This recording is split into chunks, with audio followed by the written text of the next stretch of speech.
Salut à tous, c'est Moku pour la chaîne Gagner des crypto-monnaies. Donc aujourd'hui nous allons voir une activité qui comprend pas mal de risques, mais qui peut aussi s'avérer très fructueuse quand on connaît bien. Je veux parler du trading de crypto-monnaies. Donc là les gens qui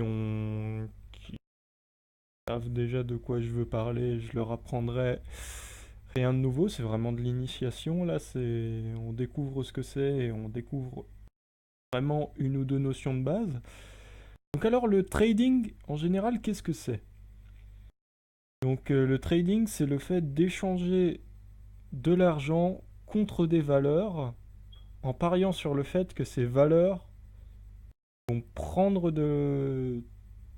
vont grimper en valeur. Je sais pas si je me fais comprendre. Par exemple, vous achetez quelque chose à 100 et vous priez pour que cette chose-là, enfin vous priez, vous espérez que cette chose-là va monter à 150 par exemple ou à 200, puis vous la revendez et vous prenez les 200. Donc vous avez gagné 100 sur l'affaire.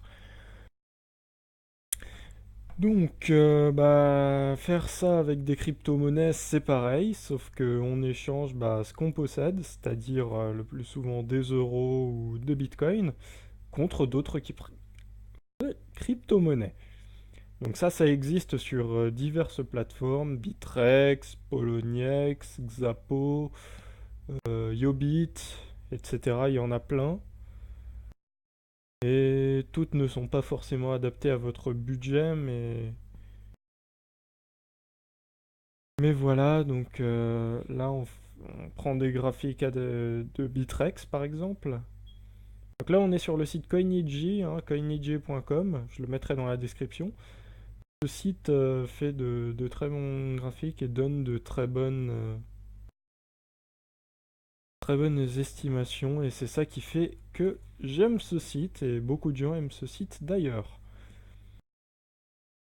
Donc les bases du trading, c'est d'acheter quand c'est pas cher pour revendre quand c'est très cher. Après, il y a des gens souvent qui m'ont demandé est-ce qu'on peut acheter truc, est-ce qu'on peut acheter machin, est-ce qu'on peut acheter truc. Ah écoutez, suivez juste la règle du on achète bas, on vend quand c'est haut.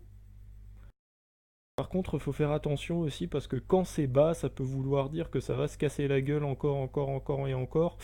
Et là, vos pertes sont illimitées. Enfin, si elles sont limitées à ce que vous avez investi, mais voilà, vous pouvez perdre absolument tout ce que vous avez mis. Donc, par exemple, ici, on peut se dire, ouais, en fait, par rapport à ce que ça vaut, bon, le plus bas, il était là, le plus haut, il était ici, là, c'est à peu près au milieu. Donc, on peut se dire que c'est pas mal, on peut investir. Là, c'est le cours du Bitcoin par rapport au dollar, hein, cela dit. Donc, on pourrait se dire ça, mais on se dit que là, c'est à partir du 13 juin. Donc, c'est pas tellement représentatif, je pense, de ce que fait le Bitcoin. Donc, on va passer à une échelle en jours. Et là, on voit que c'est à partir de juillet 2016. Et donc là, on voit que c'est quand même beaucoup, beaucoup plus haut. Et donc, on a dit quoi? On achète bas? Bon, on n'achète pas. Voilà pourquoi je recommande pas d'acheter des bitcoins pour le moment pour un but purement spéculatif. Parce que c'est ultra cher.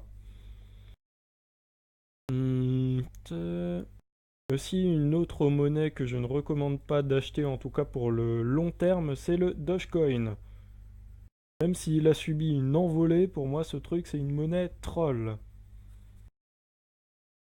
Et deuxième chose, enfin, 19 547e chose importante dans le trading, de crypto-monnaie en tout cas, l'important, c'est l'information.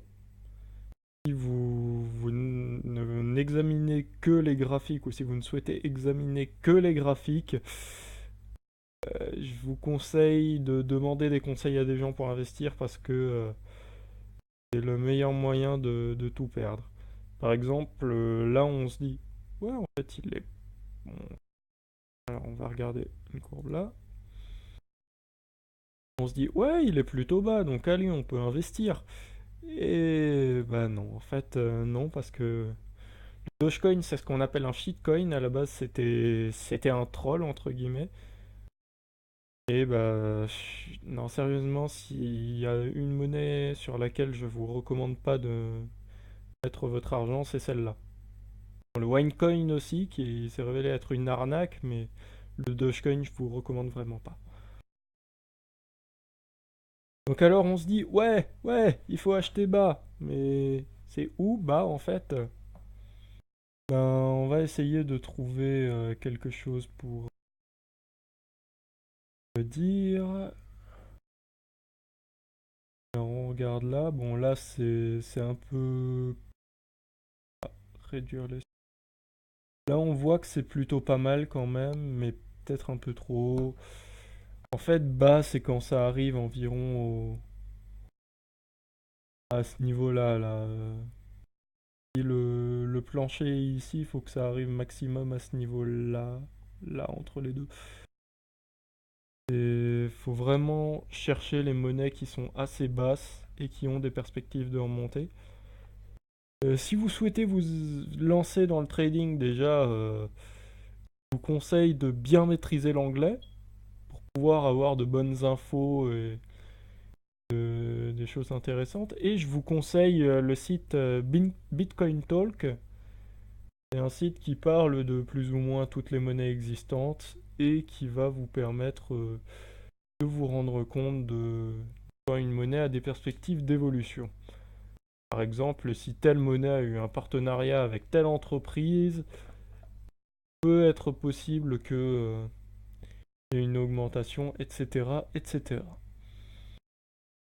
Donc, je vous le dis, je vous le répète, le trading, c'est une activité complexe et c'est une activité qui comporte des risques.